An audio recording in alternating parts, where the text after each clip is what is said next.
존경하는 국민 여러분께 심려를 끼쳐드린 점 다시 한번 머리 숙여 사과드립니다. 자꾸 국민 그러는데 정녕 국민을 위한 것이 맞습니까? 정말 국민이자 공직자인 당신들의 개인 사병으로 전락한 경호처 소속 직원인 공무원이자 누군가의 아버지 그리고 누군가의 남편, 누군가의 아들인 사람들이 개인 사병으로 공무원 연금을 걱정해야 되는지요. 무슨 내용인지 바로 알아봅시다. 알아보기 전 구독과 좋아요는 여러분들의 민심을 표현하는 데 큰 도움이 됩니다. 감사합니다. 경호처 직원이 보낸 메시지 내용 지금부터 음성 대역으로 녹음을 했는데요. 들려드리겠습니다. 한번 들어보시죠. 현재 근무 중입니다. 춥고 불안합니다. 공조본에서 올 것 같은데 제대로 해줬으면 좋겠습니다. 대다수 직원들은 명령이라 마지못해 여기에 있습니다. 그냥 열어줄 수 없으니까 서 있는 정도입니다. 지휘부와 김용현, 김건희 라인만 살아있고 일반 직원들은 동요가 큽니다. 지휘부는 어차피 무너지면 자기들도 끝이라 발악하는 것 같고요. 경호처 특성상 대다수 직원들은 마지못해 감수하고 있습니다. 같이 하지 않으면 비겁자로 낙인 찍힐 수 있어서 그냥 상황이 빨리 종료되기를 바라는 마음입니다. 그동안 명예와 자부심으로 지켜온 경호처를 지난 2년간 다 망쳐버렸습니다. 이 상황이 정리되면 발본색원하고 경호처가 재건되길 바랄 뿐입니다. 제가 알기로는 일반 경호관들의 상당수는 현 상황에 대해서 이게 뭐냐, 저 양반들 미친 거 아니냐라는 이야기를 한대요. 아, 그래요? 예. 특히 MZ세대 경호관들은 우리가 왜 이래야 되냐라는 이야기를 한대요. 그 윤석열이 직접 뽑은 사람들이 아니고 평생을 경호원으로 일했던 사람이고, 그렇죠. 대부분은 이제 몸으로 움직여야 되는 사람이라 젊거든요. 그러니까 대부분 자녀들이 초등학생 자녀를 둔 아빠들이 많아요. 그러니까 그 젊은 세대의 경호원들이 상당히 많이 흔들리고 있을 겁니다. 대통령을 체포하는 수준의 계획을 논의했던 것으로 알려졌습니다. 네. 그런데 어제 말씀하신 것처럼 박 처장이 스스로 경찰에 나오면서 사표까지 던졌잖아요. 김성훈 차장이 직무를 대행하게 됐는데, 그래서 박 처장의 신병을 확보하는 게 의미가 없게 된 거죠. 그래서 공조수사본부가 허를 찔렸다, 이런 반응이 나왔습니다.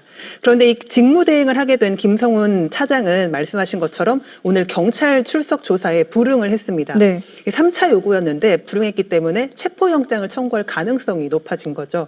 이 박 처장에서 김 차장으로 대상이 바뀌었을 뿐, 이 경호처의 지휘력을 약화한 다음에 공수처가 이 대통령 체포를 한다는 전략은 아마도 그래서 그대로 갈 것으로 보입니다. 예.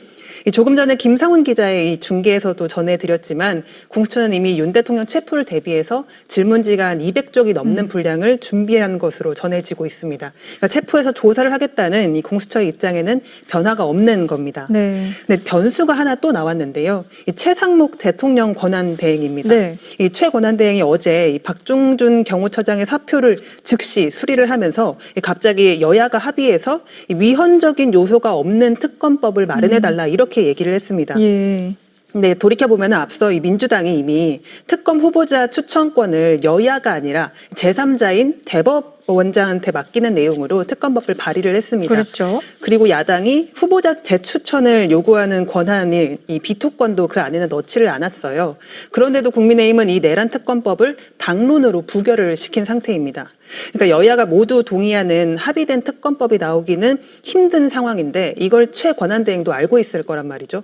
그런데도 최 대행이 이 체포영장을 재집행하지 말고 여야가 더 합의해서 특검을 하자고 제안을 한 겁니다. 그러니까 야당은 체포영장 재집행 전까지 시간 끌기를 하려는 거다, 이렇게 비판을 하고 있습니다.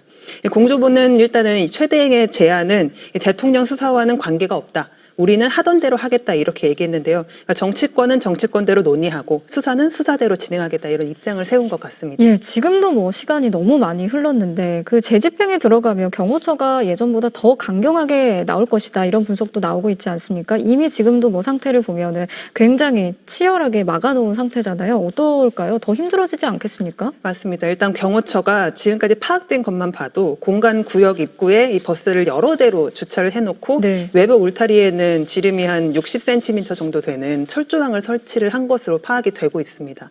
말 그대로 그냥 요새화를 해놓은 상태인데요. 그렇죠. 이 1차 집행 때 일부 인력이 개인 화기까지 지참했던 걸로 공수처가 확인을 했잖아요. 네. 그래서 2차 집행 때 이거를 사용하는 거 아니냐 이런 우려도 나오고 있는데 최근에 확인해 본 결과 경호처 내부에는 일단 확인을 쓰지 말자는 그런 지침이 내려진 것으로 전해지고 있습니다. 일단 경호처가 가용할 수 있는 인력이 한 700명 정도 되는 걸로 알려지고 있는데요. 무기 쓰지 않고 이 인원을 중심으로 최대한 막겠다는 방침을 세운 것 같습니다. 공조본도 일단 2차 집행 때는 1차보다 강경 대응하자는 전략을 세운 걸로 전해지고 있습니다. 네. 일단 윤 대통령 체포는 공수처가 하고 그리고 경호처 인력 체포는 경찰이 주도하기로 이제 역할을 배분을 했는데요. 어제 경찰이 오후 2시에 이 경찰청 국가수사본부 특별수사단에서 수도권 4개 경찰청 광수단의 수사 책임자 전체 회의를 열었습니다.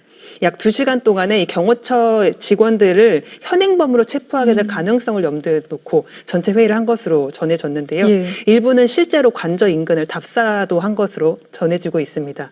그리고 경찰이 이미 앞서 8일에는 수도권 4개의 경찰청, 그러니까 서울청, 인천청, 경기 북부청, 경기 남부청에 이제 수사관 동원 지시를 내렸는데요. 예. 여기서 동원될 인원들을 전부 다 합하면은 1,000명에서 한 1,500명 정도 될 것으로 전해지고 있습니다. 1차 집행 때 보면은 관저 주변 집회에 경찰 기동대 2,700명을 동원하고 대통령 체포에는 경찰 특수단 120명, 공수처 수사관 30명만 동원을 했는데 2차 집행 때는 약 인원을 10배 정도 늘리게 되는 겁니다. 그렇네요. 공조부는 일단 장기전도 검토하고 있다고 전해하고 있고요. 오동훈 공수처장은 일단 체포영장 집행을 막아서면 경호관이든 국회의원이든 현행범 체포하겠다 이미 경고도 한 상태입니다. 네. 보면 체포영장 재집행 준비는 지금 어느 정도 마친 것으로 보이는데 이제 결심만 남았다 이런 말이 나오고 있거든요. 근데 이런 가운데 윤 대통령 측도 계속해서 지금 입장을 내놓고 있어요. 맞습니다. 윤 대통령 측이 어제도 입장을 냈었는데요. 박종준 경호처장을 불러 조사하는 게 국가안보에 중대한 위해를 자초하는 것 이렇게 주장을 했습니다. 그러면서 작금의 상황은 자신의 임무를 다하는 이들에 대해서 그 소임을 저버리게 하는 것이며 국가안보마저 개의치 않겠다는 비정상적인 행위라고 주장을 했습니다. 그러면서 이 내란 우두머리 혐의를 받고 있는 윤석열 대통령에 대한 체포영장 이 집행을 하는 게 불법이라면서 공수처와 경찰에 책임을 물어야 한다 이렇게 얘기를 했습니다. 그러면서 이 권영세 국민의힘 비대위원장은 어제 윤석열 대통령을 관저에서 수갑을 채워 끌고 가는 거는 국격을 엄청나게 떨어뜨리는 거라고 얘기를 했습니다. 수갑을 채운다는 방침도 나오지 않았는데 먼저 수갑을 언급한 겁니다. 이거에 대해서 어제도 곧바로 이 대법관인 천대여 법원 행정처장은 발부된 영장이 집행되지 않는다는 것도 국격에 손상이 가는 일이라고 일축을 했습니다. 이에 대해서. 어쨌든 여당 지도부나 윤 대통령의 변호인단이 이렇게 수갑까지 언급하면서 이런 말을 하고 있는 거는 윤 대통령이 약자라는 프레임을 만들려고 하는 걸로 보이는데요. 윤 대통령의 측근인 석동현 변호사는 이 체포영장 집행이 잘못하면은 내정까지 갈 수도 있다 이렇게 얘기를 했습니다. 사실상 대국민 협박을 늘어놓고 있다는 비판이 법조계에서 나오고 있습니다. 일단 수하들이 다 구속되는 동안에 이 내란 우두머리 피의자인 윤 대통령이 조사를 거부해서 생긴 일이잖아요. 그렇죠. 그런데 그런 얘기는 하지 않고 앞으로도 이 구구 지지자들에게 정치 선동을 하는 전략을 계속 쓸 것 같습니다. 그러니까요. 오늘 서울과 인천 그리고 경기 북부와 남부 4곳 지방경찰청에 수사관 지원을 공식 요청했습니다. 윤석열 대통령 체포영장 재집행을 위해 출동할 수 있도록 대기해달라는 내용입니다. 조직폭력배 등 강력 사건을 맡는 형사기동대, 간첩 혐의 피의자를 쫓는 안보수사대, 반부패 경제범죄수사대는 물론 마약수사대까지 출동 대상에 포함됐습니다. 경찰 관계자는 사실상 현장에 출동할 수 있는 형사들은 전원 동원했다고 보면 된다고 설명했습니다. 1차 체포영장 집행 당시 대통령 관저에 들어간 공수처와 경찰은 약 80명가량, 200명 넘는 경호처의 벽에 가로막혔습니다. 체포 경험이 풍부한 현장 경찰을 대거 투입해 경호처를 압도하겠다는 게 경찰의 판단입니다. 수도권 형사기동대 소속 경찰만 513명, 특별수사단 소속 120명에 다른 수사관들까지 더하면 출동 대상만 1000명에 육박할 것으로 예상됩니다. 관저를 방어 중인 것으로 알려진 경호처 인원의 5배에 달하는 규모입니다. 서울 일선경찰서 강력계 형사들은 물론 경찰 특공대 투입도 계속 검토하고 있습니다. 대통령 경호처에 대한 압박 수위도 더욱 끌어올렸습니다. 경찰은 지난 3일 체포영장 집행을 적극적으로 막은 경호원 26명에 대한 신원 확인을 경호처에 공식 요청했습니다. 누구인지 특정해 특수 공무집행방해 혐의로 피의자 입건할 수 있다는 뜻으로 체증자료 판독 결과에 따라 추가로 신원 확인을 할 예정이라고 경고했습니다.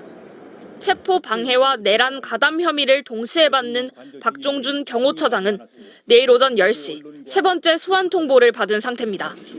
경찰은 조사를 거부하고 있는 박종준 처장에 대한 체포영장을 신청한 뒤 공수처와 협의를 거쳐 윤 대통령 체포 시기를 결정할 방침입니다. MBC 뉴스 재은유입니다. 지난 3일 고위공직자 범죄수사처의 첫 체포영장 집행 당시 공수처는 관저 건물 200m 앞까지 진입했습니다. 이후 대통령 경호처는 철문을 쇠사슬로 감고 철조망을 설치하며 보강에 나섰습니다.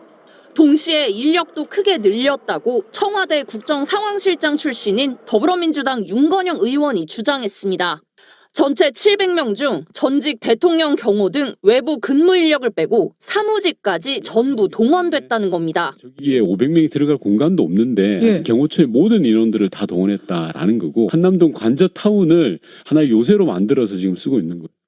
또 이른바 김건희 여사 라인으로 지목된 실세인 이광우 경호본부장이 경찰 체포용 케이블 타이 400개를 준비하라고 지시했지만 내부 반발로 무산됐다는 구체적인 제보 내용도 공개한 데 이어 이른바 MZ세대 젊은 경호관들의 불만이 쌓여가고 있다고도 주장했습니다. 저 사람들 미친 거 아니야? 라는 식으로까지도 이야기를 한대요. 사석에서는.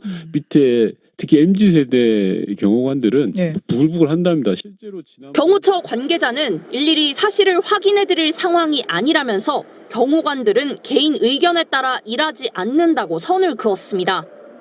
청와대 출신 야당 의원들은 더 이상 내란 수괴를 지키는데 가담하지 말라며 경호처 직원들의 결단을 촉구하고 나섰습니다. 서결상성에서 벗어나 주십시오. 사병 역할을 거부하고 헌법 수호자로서 본분을 다해 주시길 간절히 부탁드립니다. 체포영장 재집행 시 윤 대통령이 관저지하 위기관리센터, 이른바 간이벙커에 머물 수 있다는 전망도 나옵니다. 국방부는 수방사 55경비단 파견 인력을 체포 저지에 동원하지 말라고 거듭 요구했고 경호처는 무슨 말인지 이해했다는 취지로 답한 것으로 파악됐습니다. 오늘 준비한 뉴스는 여기까지입니다.